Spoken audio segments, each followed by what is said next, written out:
Įgyvendinant vieną iš ES struktūrinių fondų projekto ikimokyklinio ir priešmokyklinio ugdymo plėtra veiklų atnaujinta ir 2014 m. rugsėjo 2 d.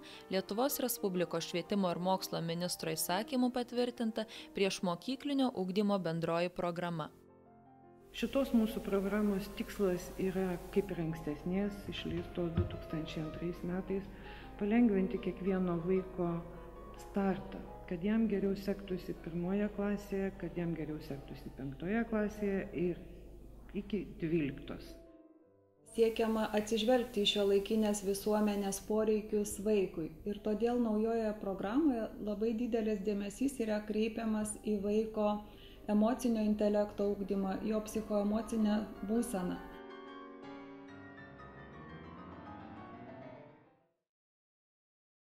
Džiaugiamės, kad susirinko toks didelis būrys, tai rodo, kad tai yra naudinga, kad visi laukia, kad visi tą žinią žino. Pristatomi 3 labai svarbus dokumentai.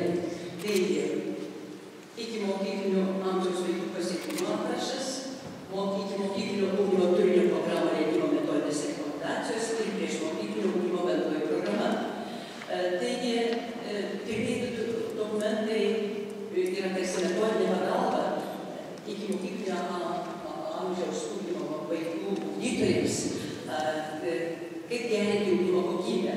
Na, pasiekimo aprašas, jis pirmą kartą Lietuvoje bandome atkreipti dėmesį, kad ikimokyklinis ugdymas ir iš tiesų yra labai svarbus ir jis irgi turi vesti į tam tikrus rezultatus, kurie galėtų būti tęsiami toliau bendravimo priešmokyklinio ugdyme, bendravimo ugdyme ir tam tikra tąsa. Na, pasiekimo aprašas toliau padeda įgyvendinti, pasiekimo aprašą įgyvendinti yra parengtas kitas dokumentas, tai yra ikimokyklinio ugdymo turinio programų rengimo metodinės rekomendacijos, kuriuose bus pateikiami patarimai, pavyzdžiai, kaip rengti ugdymo programas, kaip stebėti vaiką, kaip fiksuoti jo pažangą, kaip koreguoti ugdymo turinį ir kiti svarbus patarimai. Na ir labai svarbus šiandien galima pasidžiaugti tokiu gražia knygute, gražiu dokumentu, jūs turite visi savo rankose, tai yra priešmokyklinio ugdymo bendroji programa, kuri atnaujinta po 10 metų, tai yra pagrindas, kaip padaryti, kaip nutiesti tiltą tarp neformaliojo ir formaliojo švietimo, tai yra tikrai labai svarbus dokumentas. Čia yra nupiešta ir pavaizduota būtent tai, apie ką mes kalbam, šito turinio komponento laiko juosta. Nuo ko viskas prasidėjo ir kaip 9 metai vis dėlto atrodė. Startas buvo 12 metų balandžio mėnuo, kai mes parplėšėm viešųjų pirkimų dokumentus, vokus ir sužinojome, kas vis dėlto mums talkins viso šito kelionė. 13 vasaris ir 13 spalis buvo tas laikotarpis, kai buvo tobulinamas projektinis variantas.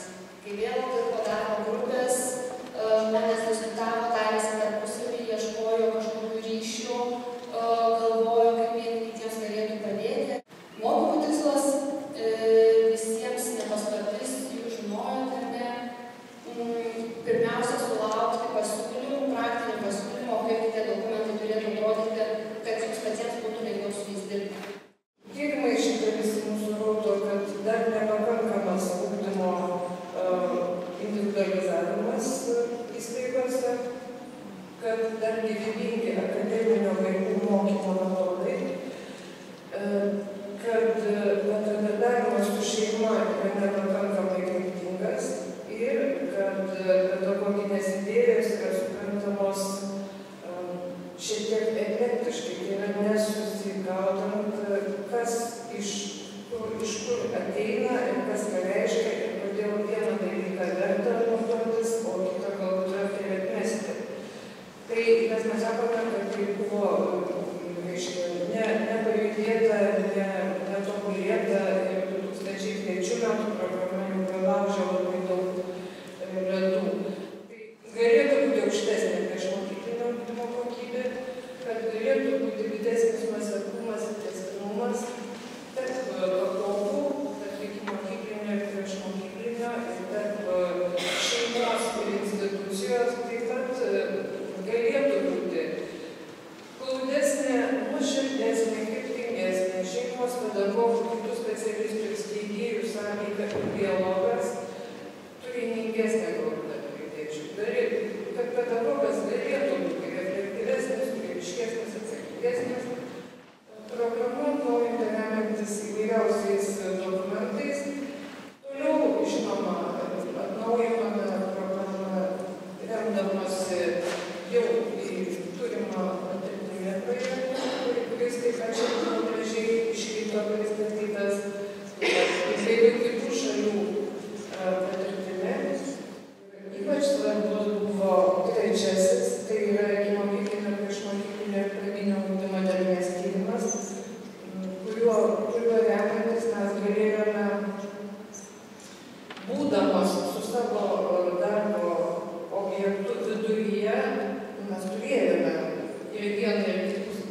diskutuota, ji derinta labai smarkiai įvairiais lygmenimis. Ir manome, kad visuomenė, o tėvai, vadai, pedagogai neturės priekaištų šitą prasme mūsų šitiek dokumentų.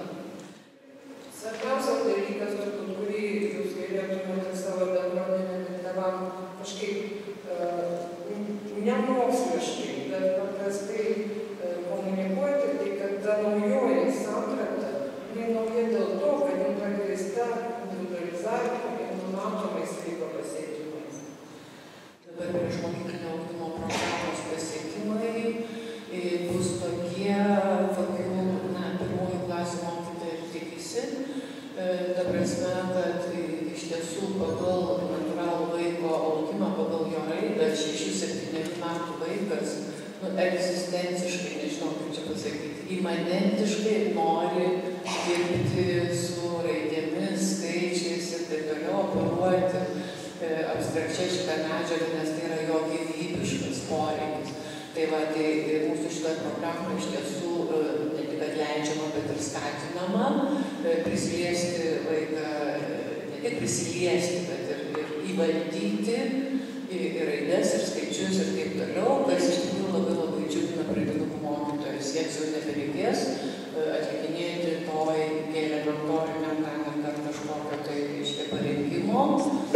Jeigu bus privalomas priešmokyklinis, tai iš tikrųjų dirba bus išpūliarta ir jie galės sėkmingai tęsti toliau darbą. Kaip šitas nuostatas įrankis bus įdedamas į ugdymo procesą?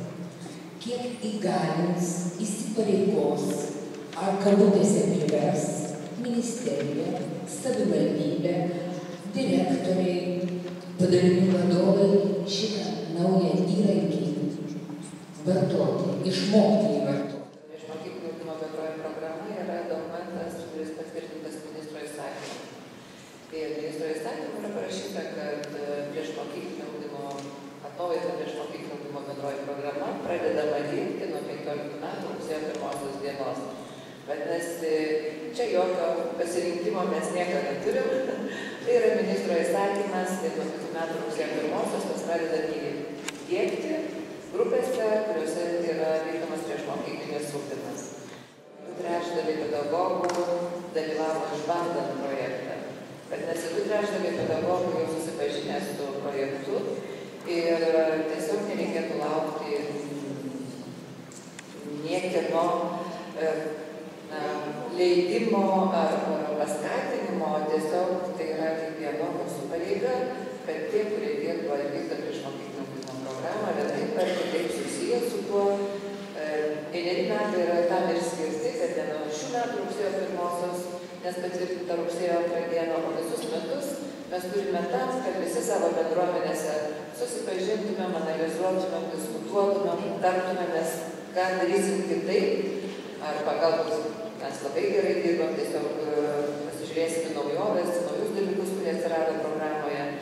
Tai pavyzdžiui, man per šitoj programoje, man kaip universitetiniai specialistai, man čia nereikia daug blusinėti. Aš pasižiūriu, vaikų pasiekimai kompetencijos. Ir suprantat, man kaip specialistai labai aišku, tai kokiu keliu aš čia turiu eiti.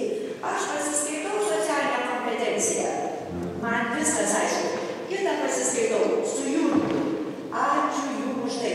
Už kažkokį išgryninimą, už tokį sustruktūrinimą. Labą dieną. Mes bandėme aprašyti jau praeitus metus, o priešmokyklinio ugdymo programą turėjome Kaune mokymus. Aš esu darželio vedėja atsakinga, tai žinokit, tai nebuvo sudėtinga, mes tą pačią dieną grįžom iš mokymų, darėm komisarijos metodus, bandėm naudoti ir veikia. Mes šiandien dieną dirbame su ja, tai yra mūsų įrankis, programa, aprašas, patys iniciatyvą kūrėm vaikų aplankaus pagal tai, vertinimą galvojame, tiesiog tai yra kasdienis mūsų darbas. Ta prasme, kai mes galvojame, kokia turi būti programa, tai pirmiausia paskirtis būti įrankių palengvinančių pedagogų darbą. Tai pavyko, nepavyko, bet bent jau tikslas buvo sukurti tokį įrankį, kuris palengvintų ir planuoti, ir organizuoti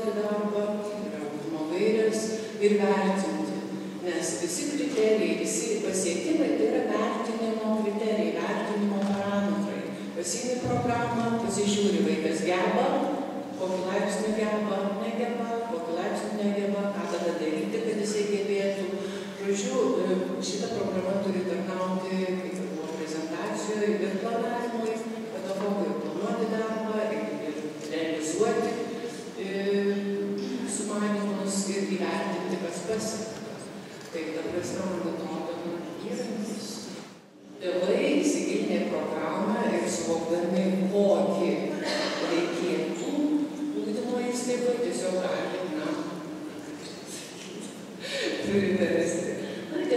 Tiesiog tarti su pedagogu, kad aš matau, kad čia parašyta taip ir taip, ir kodėl mums nepabandžius. Ta prasme, gražiuoju kažkaip rodyti iniciatyvą irgi pageidavimus ugdymo įstaigai, nes dabar tėvų judėjimas, mano galva, yra labai aktyvėjantis ir jeigu pati ugdymo įstaiga nekelia savo tikslų eiti koja kojon su visa sistema, tai galima norėti, bet tėvai tai padarys. Darbo grupės vadovė, daktarė Vitalija Gražienė už pristatymą.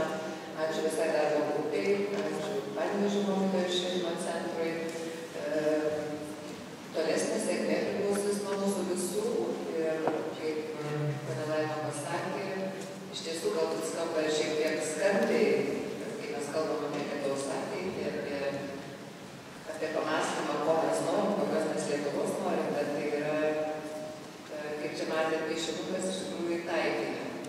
Skamba skambiai, bet iš tiesų tai yra tiesa ir kokią mes Lietuvą matysim, turėsim, priklauso nuo kiekvieno iš mūsų. Komanda, kaip laikrodukas dirba, visi gauname gražius produktus ir aš tikrai labai gerai jaučiuosi dėl to, kad tarsi nieko nedarau, viskas vyksta. Tai aš manau, kad tai yra išties didžiausias nuopelnas tų žmonių, kad jie tokie savarankiški ir taip kokybiškai gali dirbti be kažkokių tai spaudimų ar prievartos ar kažkokio tai įpareigojimo iš viršaus. Tai mano misija šiandien labai tokia paprasta. Tiesiog dėkoti.